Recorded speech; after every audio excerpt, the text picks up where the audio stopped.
ఇక ఈ cinema షూటింగ్‌తో hype పెంచడమే కాకుండా, ఈ చిత్రానికి సంబంధించిన అప్డేట్‌లతోనే మంచి క్రేజ్‌ని తీసుకొచ్చేలా చేశారు హీరో రజనీకాంత్, దర్శకుడు లోకేష్ కనకరాజు. అందుకు తగ్గట్టుగానే ఈ సినిమా రైట్స్‌కి కూడా భారీగా డిమాండ్ పెరిగిపోయింది. తాజాగా 'కూలీ' సినిమా ఓటీటీ రైట్స్ క్లోజ్ అయినట్లుగా టాక్ వినిపిస్తుంది.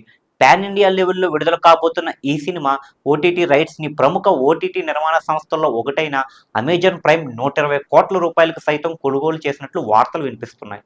డైరెక్టర్ లోకేష్ కనకరాజ్ ఈ సినిమాని తెరకెక్కిస్తూ ఉండడంతో ఈ సినిమాకి ప్లస్‌గా మారింది. అటు ఫ్యాన్స్‌తో పాటు ప్రేక్షకులు కూడా ఈ సినిమా కోసం చాలా ఎక్సైటింగ్‌గా ఎదురుచూస్తున్నారు.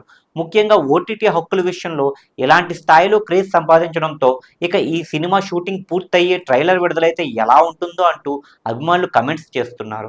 ఈ చిత్రానికి కూడా సంగీతం అనిరుద్ అందిస్తున్నారు. అలాగే మరోపక్క 'జైలర్ 2' చిత్రంలో కూడా రజనీకాంత్ నటిస్తున్నారు. ఇలా 2 చిత్రాల షూటింగులను ఒకేసారి బ్యాలెన్స్ చేస్తూ సినిమాలో నటించడం కేవలం సూపర్ స్టార్ రజనీకాంత్‌కే సాధ్యమంటున్నారు ట్రేడర్స్.